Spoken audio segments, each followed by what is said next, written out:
Hey everybody, welcome to Better Car Washing Everywhere. This is the podcast for you if you are a pro in the car washing space or you're just car wash curious. Today we're going to talk a lot about a topic that people are a little bit scared of, but we're going to help unpack that. And to do that, joining me is Tara Baugher. Tara, welcome to the show. Thank you for having me. I am pretty fired up for this one, but you have been on the show before. Yes. And some things have changed, right? In the last few weeks here since you've been on. So Yes. share your news with folks, will you? Yes. And quite a bit of surprises, I suppose. I was named Leadership Worth Following sitting president for 2025, which is huge. Matt, you're also a fellow board member now. So really exciting. And I was also just joined Vertec Labs as director of ops for sales and marketing. And you know how passionate I am about how vendors should treat operators. So I'm really excited to be able to influence and impact the industry in a different way. That's huge. That's huge for you. Vertec is lucky to have you for sure. And obviously as Thank a fellow board member of the Leaders Who Are Following, Right. I'm super excited for what we're going to get to do together. So that's not the basis of this conversation, though. If folks want to have that conversation with us, you can find us at a future event. But we're going to talk about price changes. Yes. Price changes. Are you ready for this? I've done a handful of price changes in my Yeah. day, so Yeah. I'm as prepared as I'll ever be. So let's back up a little bit, right? So we're living in this time where it feels like every time you go somewhere, everything costs a little bit more, right? And there's a lot of like anxiety starting to brew, especially around consumer confidence. And so that's starting to like get people a little bit antsy, and they're a little bit anxious about what's coming down the pipe, so to speak. When do I know? How do I know if I'm an operator that it's time to change my prices? That's a great question. My rule of thumb is if you're questioning it, you probably should start looking at it, right? Yeah. Operators, they know their business better than anybody, right? And if they're starting to feel the pressure, if margins are starting to get smaller, it is inevitable, right? Inflation impacts everybody. And if you're starting to feel that squeeze, it probably is time to step back and revisit your pricing. It doesn't mean you have to change it right now. It doesn't mean you have to do it next month, but at least start planning for it and don't kind of put yourself into a corner where you have to make a very quick decision. Yeah. I mean, that's the quickest way to alienate customers is for you to spring it on them, right? Or for them Right. to feel like it was sprung on them. Right. Absolutely. And also as an operator, it's the worst feeling when you're like, oh crap, I need to raise my prices like right now. Yeah. And then you have to make a rush decision and you're not able to appropriately plan and you're making decisions out of panic versus strategy. So it's bad all the way around. I always advise people plan for your next price change. Always. Doesn't have to Always. be this year, next year, whatever, but always have a plan for the next time that you want to pivot or change something. Well, when you consider it from a broader lens, right, and you think about how pricing happens really just everywhere else, everything increases all the time, Right? right? So you think about even like what you're paying your employees. Well, you're gonna give inflation adjustments at least, right? You're gonna give Absolutely. increases. Mm-hmm. You think about software as a service. Guess what? A lot of those organizations they're gonna tick up their price anywhere between 3 and 7% every single year you're on that platform. So Right. these things are happening. We haven't really built into that kind of mindset, and that's okay because Mm-hmm. it's a different business and it's a different thing. But we do need to be prepared for it's going to have to happen eventually. Right. Just like you said, Yeah. it's going to happen eventually. Absolutely. And I listened to a great speaker at SCWA recently, and he was talking about inflation, and he mentioned that everybody's kind of waiting for prices to go back to the way they were. And he's like, newsflash, they're not. He's like, we're already paying our people more. He's like, do you want to be the person to, give them pay cuts? He's like, no. He's like, our cost of doing business is already there. He's like, we're not going backwards. He's like, the price is now. are going to be the prices. So I think from an operator perspective, you have to approach your pricing and really your way of doing business from that mindset. Well, yeah, and talent's not going to get cheaper. No, certainly not. If anything, it's going to get So more expensive. yes, absolutely. Um, Sad story, completely unrelated to car washing, but I did notice yesterday when I went into the grocery store to get my favorite kind of ice cream that the price had escalated 60 cents I'm so per sorry. gallon, and nobody told me about it, and it was very sad. You didn't get an email. Nobody I messaged you on Facebook. nobody communicated that change to me. I mean, come on, I buy Yeah, a lot of that ice cream. I know. I know. You're a very loyal customer. How dare they not Dang seek it. you out and tell Gosh. you? But that's okay because, that was the local grocery store. If I go to the bigger chain down the road, it's cheaper there. Right. Which brings me to this conversation. Um, so we know when to do it. We figure out, okay, we got to be planning for it. Um, like, are we in a price war with the other guys, or do we need to be focusing on like our own stuff? Right. I think it's both. Okay. I don't necessarily like reactive pricing models, right? Your competitors should not be the sole reason why you're driving your prices and your pricing strategy, but you have to consider all factors. It would be silly for me to be like, I don't care what they're doing. Right. I'm just going to focus on me and my pricing when I may be pricing myself way under or way over the market. You have to be aware of what your market is doing and what other people are doing and account for that. But you also have to decide, do I want to be on the high end of this market or do I want to be on the low end of this market or do I want to be somewhere in the middle? Right? There's those people that have like Mhm. $6 car washes, $3 car washes, and they're very intentionally on the bottom of the market. Conversely, there's people who their base wash starts at $18. They're on the much higher end of the market. And you'd have to decide where you fall. Yeah, and ultimately that's a brand decision, right? And Absolutely. you should know that before you start your business. To be quite Yes. frank, Yes. you need to know what you want to be when you grow up, Right. because you're going to grow up fast. Right. Um, but yeah, I mean, you can't be making that adjustment in the middle, and it's like marketing 101. You got to know your audience. You got to know who you're going after, so that you're appropriately valuing the offering that you're delivering. Right. Absolutely. And it's not That's to it. say that you can't pivot, right? Like Yeah. I've been in situations where I came into an organization and the prices were pretty high. And then we had to take a step back and be like, oh crap. So we went from 4 to 3 and we reduced our prices and kind of shifted the model. It wasn't easy, but Yeah. it's possible and it can be very lucrative if you do it right. And is often the result of, maybe a shift in the demographic of where Hmm. you're operating. Maybe people have moved out and you're getting a younger demographic in, or vice versa. Maybe they're skewing a little older, and they're in Right. that retirement phase, and maybe you're just not able to command that premium that you once were. Right. But as we think about this pricing conversation, um, let's say we get to the point where I'm like, all right, I got to make an adjustment.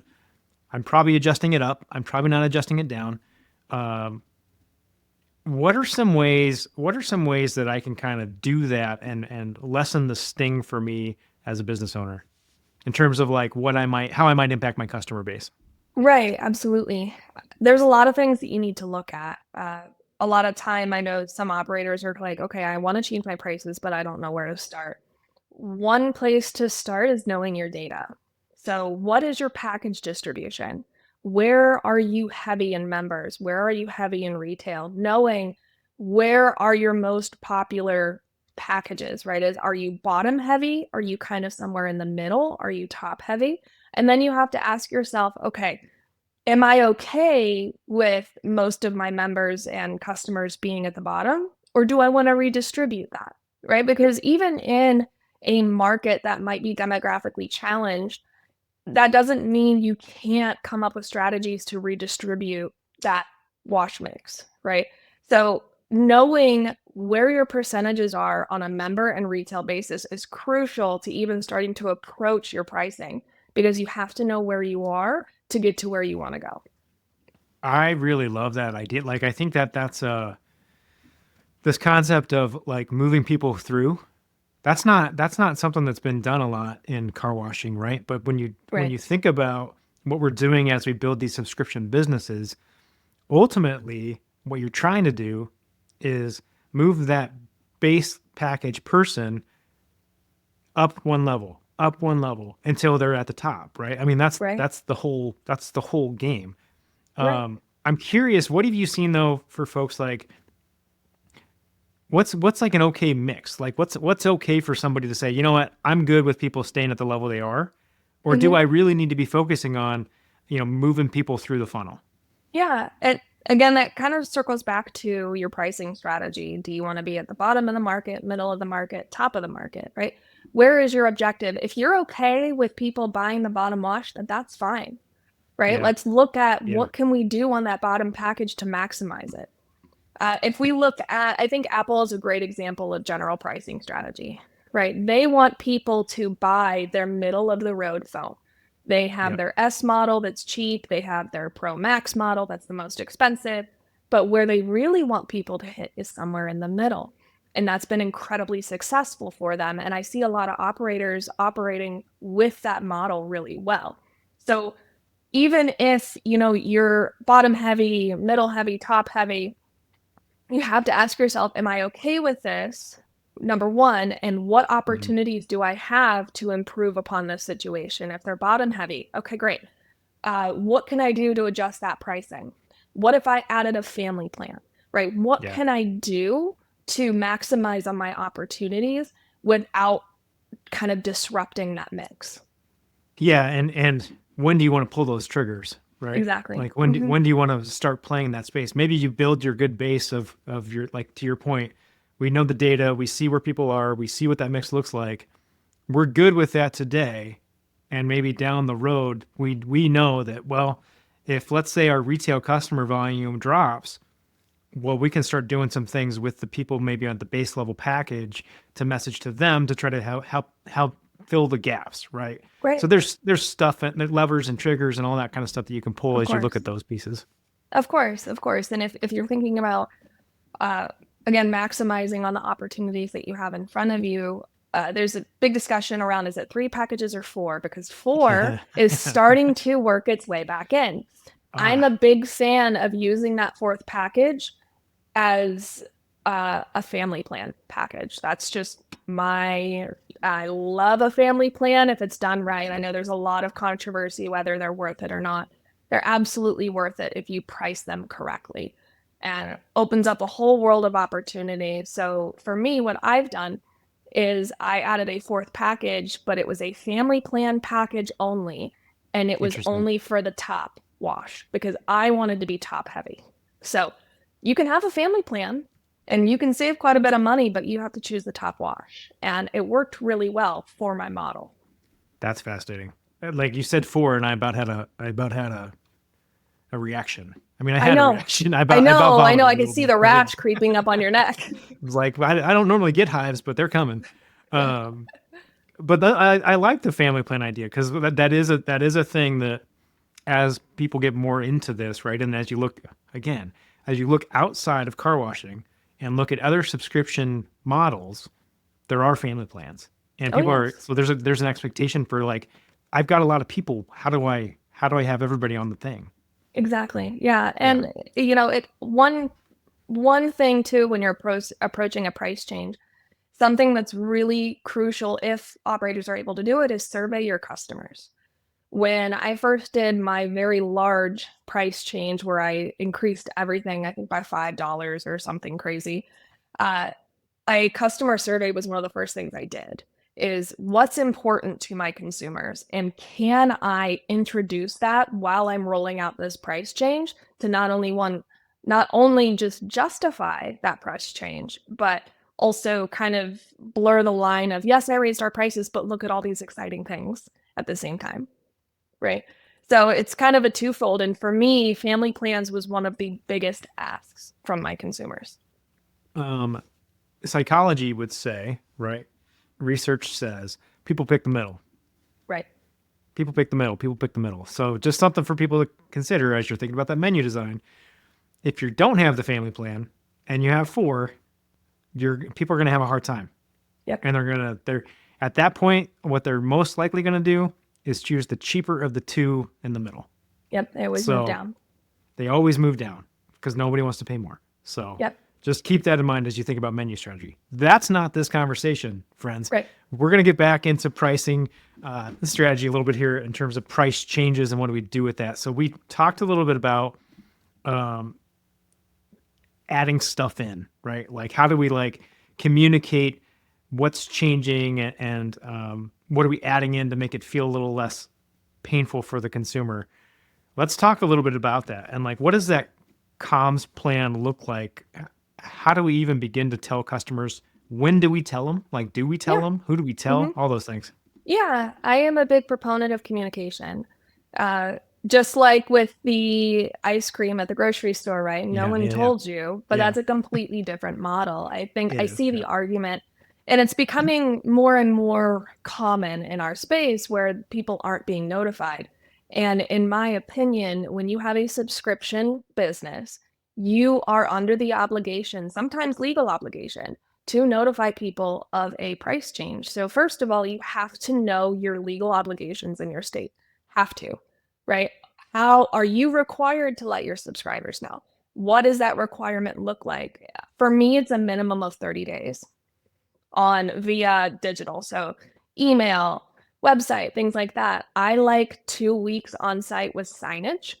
That's usually my go-to is it's just enough to build awareness, but not enough for people to start freaking out and start prematurely canceling, right? So digital communications always go out first, and then I bring my signage on site 2 weeks prior. And as long as you do your due diligence, you're always going to have those consumers who be like, well, why didn't you look me up on Facebook and tell me? I've quite literally had people say that to me before, and I'm sure other operators have too. But you just have to prove that you've done your due diligence, right? You can only do what you can do. And I think as a consumer myself, I would be frustrated if a program I was subscribed to increased prices without telling me, right? And if car washes are very intimate as far as community, right? We're restricted to our local community. It's ingrained in the local community, whether we like to acknowledge that or not. So it's almost a emotional connection that a lot of your consumers have because it's their local car wash, right? So treat your people right, let them know ahead of time. You don't have to have this big long explanation. You don't always have to have a reason, right? But at least let them know prior to. I think it's the most ethical and responsible decision. Yeah. When it comes to change management, one of the key tenets there is being transparent, Yes. right? And so nothing feels worse than being surprised in a negative way with a price increase that you never saw coming. Right. So you got to be transparent. You got to be authentic. hmm Let's talk a little bit about how much do you say, like, and how do you say it? So let's Right. start with what do you like? How much do you say? Like, let's say you're maybe you added graphene, hmm right? And you're putting that as a part of your new premium level option. hmm Like, how much are you telling people? What's that message like? I'm a big fan of less is more. Hmm. uh, at the end of the day, and I know this is painful for operators to hear, it was painful for me to kind of realize is customers don't care why you're raising your prices. They just care that you do, right?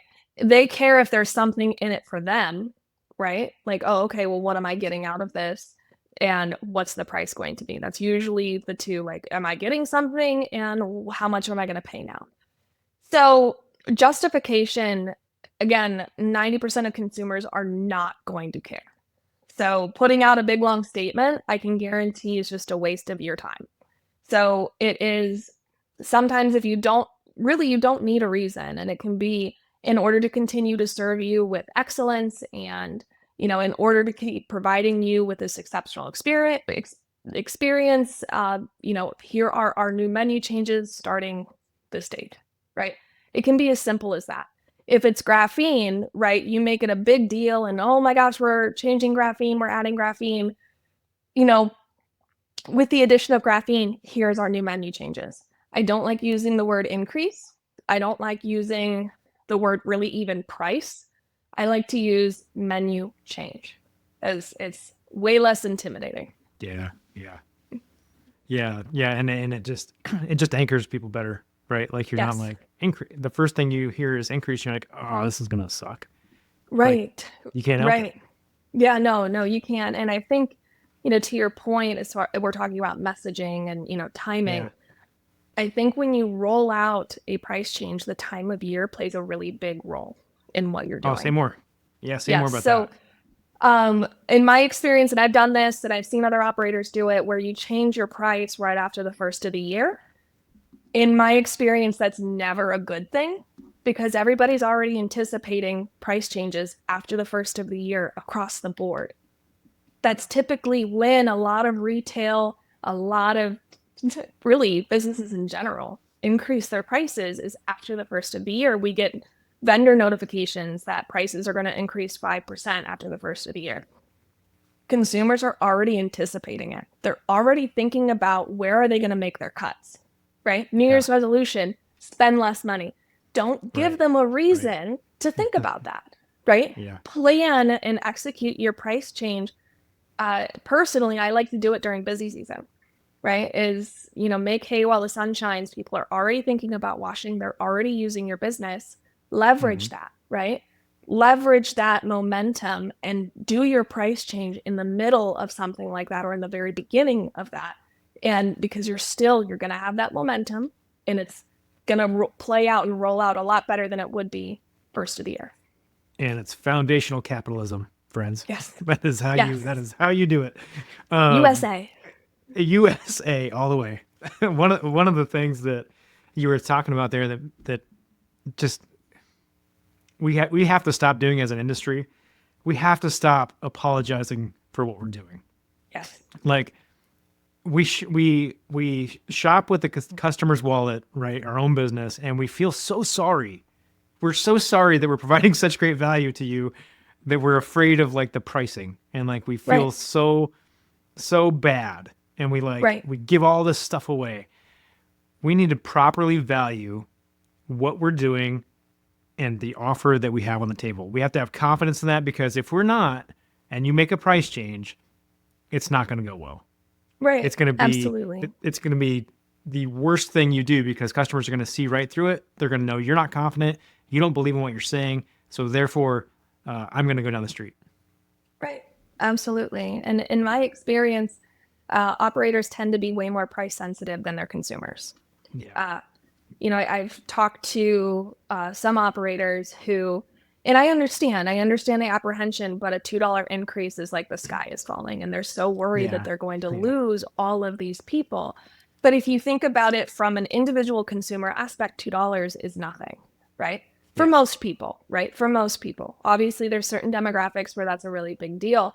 But in my opinion, it's not so much how much you're raising it, is how you're raising it and how you're rolling that out, right? Again, timing, your messaging, all of that is so important. But to your point, Matt, if you don't have confidence in your own product and if you don't believe it's worth the price that you're asking for it, your consumers won't either. So if you're Yeah. nervous, and I understand the apprehension, I understand, not wanting to lose customers, but your product is worth it. Your wash is worth it. And you have to stand by that. You have to, or else their consumers are going to feel that. Yeah. Well, and so the other thing there, so yes, be confident. That's 1,000% true. One of the things that sometimes I see in the space is we move from, and maybe this is because we're not totally confident, but we move from a messaging position into like defensive mode, Right. right? Like what you don't want to do is send out a message to your customer base that says, everything is so hard for me in my business right now, and everything costs me so much darn money that I have to raise my prices just to continue to pay my people. Right. That is like a nuclear bomb on your business. Yep. Like, Don't point never the do finger. that. Never do that. It's No. nobody's fault. Take Right. responsibility, be accountable.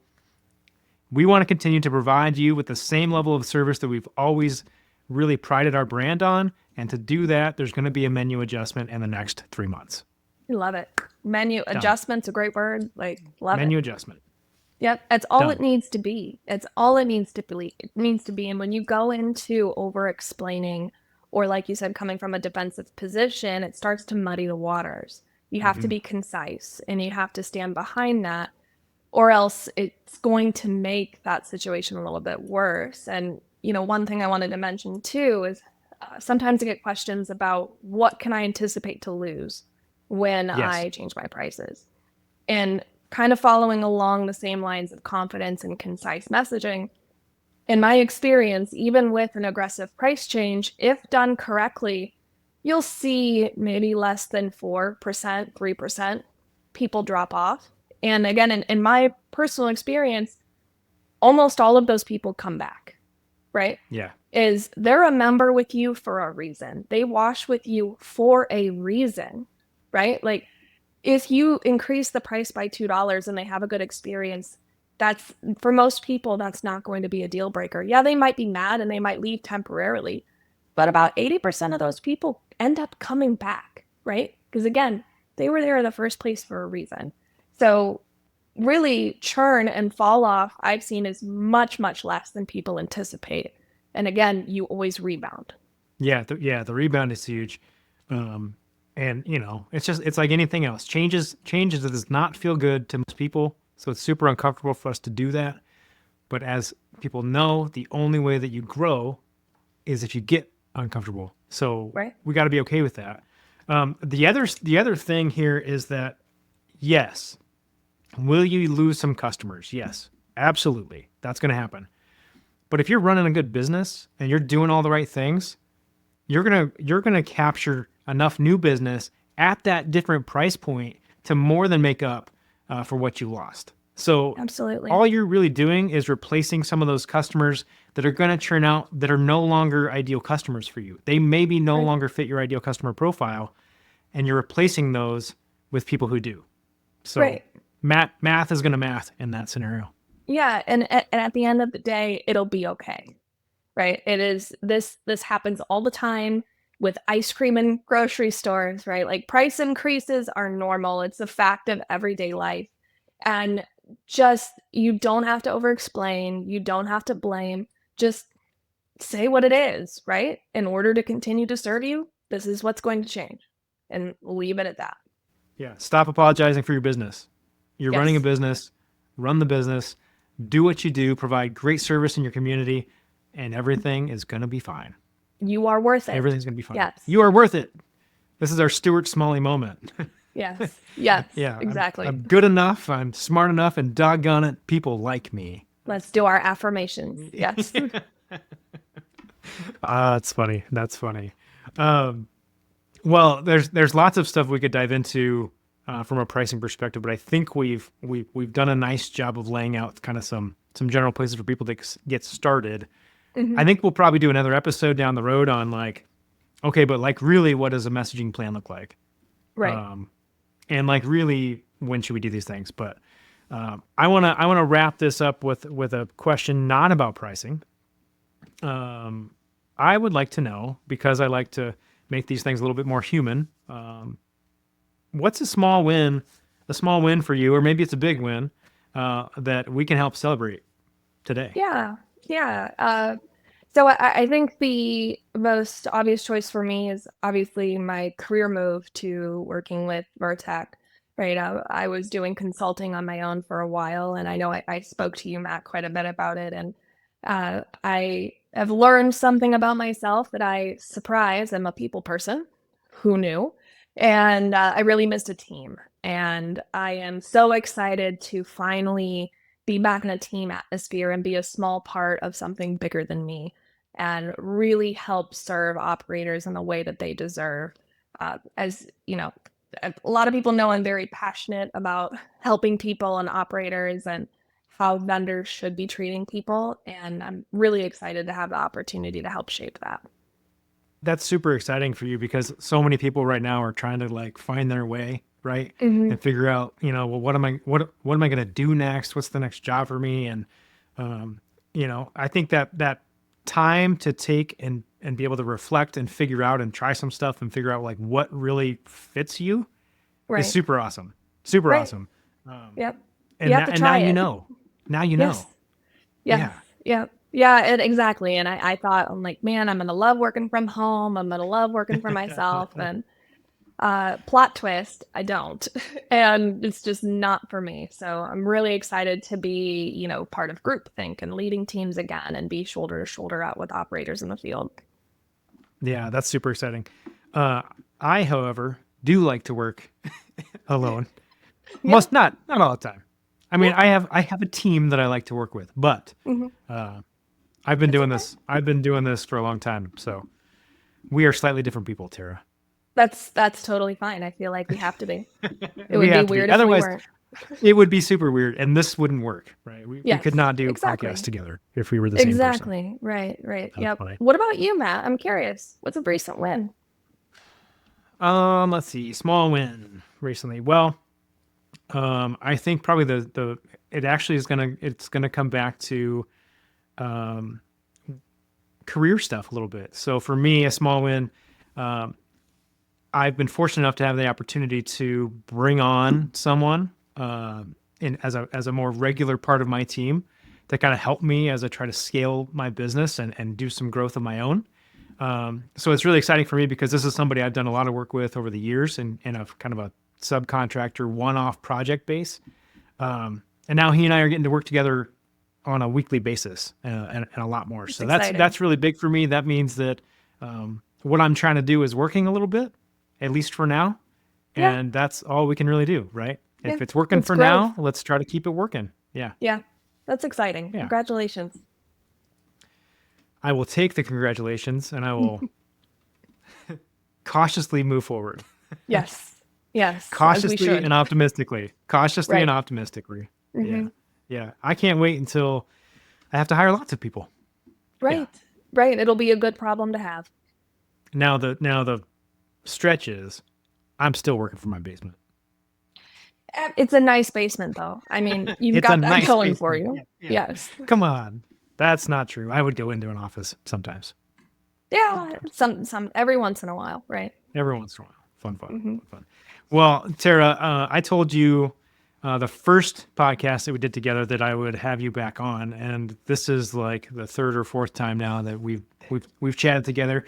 And again, I don't know if that's good or bad for you, but don't plan to go anywhere because we're gonna have you on again. I appreciate it. I love saying words, so any opportunity I get.